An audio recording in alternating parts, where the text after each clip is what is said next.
statistical inference.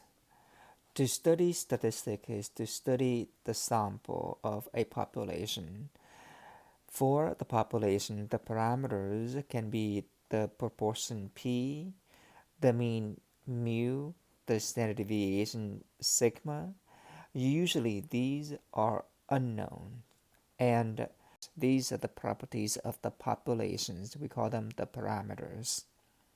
And so, since we do not have these quantities, we're going to estimate them using statistical inference. And to estimate them, we use a representative sample from the population. From this sample, we compute the sample proportion p hat to estimate the proportion of the population p. We compute x bar to estimate the population mean, and we would compute S, the sample standard deviation, to estimate sigma, the standard deviation of the population.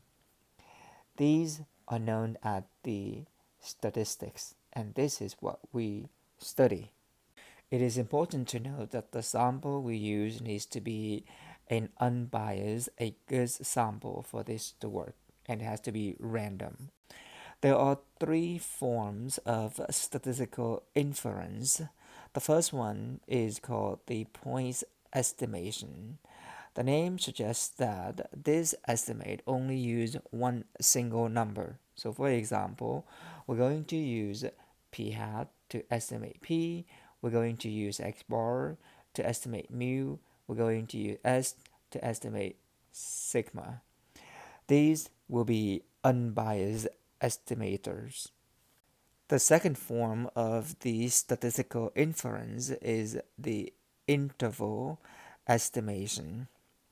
Now, when we use only one single number to estimate the parameter, we risk missing the estimation.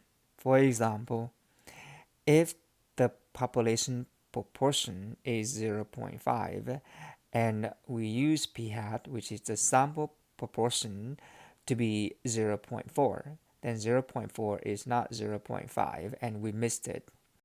Instead of using only one single number, we will use an interval with the lower bound and the upper bound to form an interval.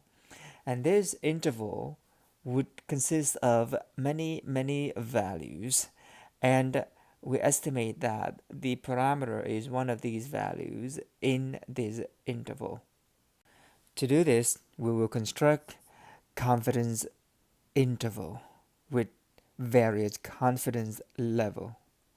The confidence interval or the interval estimation is a better choice compared to the point estimation because it gives us an error. And so for example, from the center, we have give or take, an error to the right and error to the left. And the third form of statistical inference is what we call hypothesis testing. With hypothesis testing, we test a certain claim whether it is statistical significant or not. The third form is entirely different from the previous two forms in a way that for hypothesis testing, usually we are given a claim or we claim something and we perform statistical analysis or statistical step to determine whether the claim is valid. As opposed to point estimation and interval estimation, where we perform statistical procedure to estimate the parameters.